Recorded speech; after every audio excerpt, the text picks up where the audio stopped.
Maar ons moet julle wys. Welkom by dag 9 van die Bou of Bly Challenge hier by Royalty Spa in Klerksdorp. Goeiemôre julle. Ons is vandag saam met Cathy van die Royalty Spa.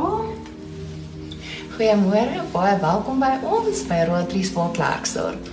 Hier gaan dit alles oor ontspanning en self-care en om net bietjie weg te breek van die besige lewe.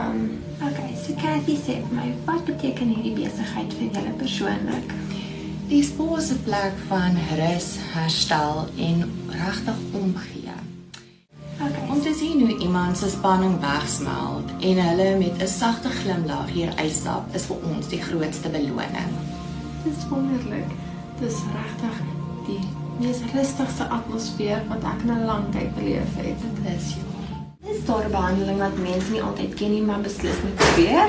ja, natuurlik. Ons full body massering is 'n moet doen hierso. Dit is nie net 'n ligte massering nie, maar dit help vir jou met jou ontspanning, al jou daaglikse stres, net bietjie van ontslae te raak. Dit is ook baie goed vir jou bloedsirkulasie. So ek sal sê natuurlik moet 'n mens elkeen 'n full body massering probeer. Ons gaan definitief kom probeer. En saam met Unlimited Cycling en Kruislaag Rein deel ons stories om ons gemeenskap te uplift. So hou julle oë oop, want binnekort drop ons 'n montage van die 10 dae van die Bou of Bly Challenge en julle wil dit nie mis nie. Definitief nie. Ek voel sommer nou heel relaxed. Ja, ons gaan nie wil uit nie. Definitief nie.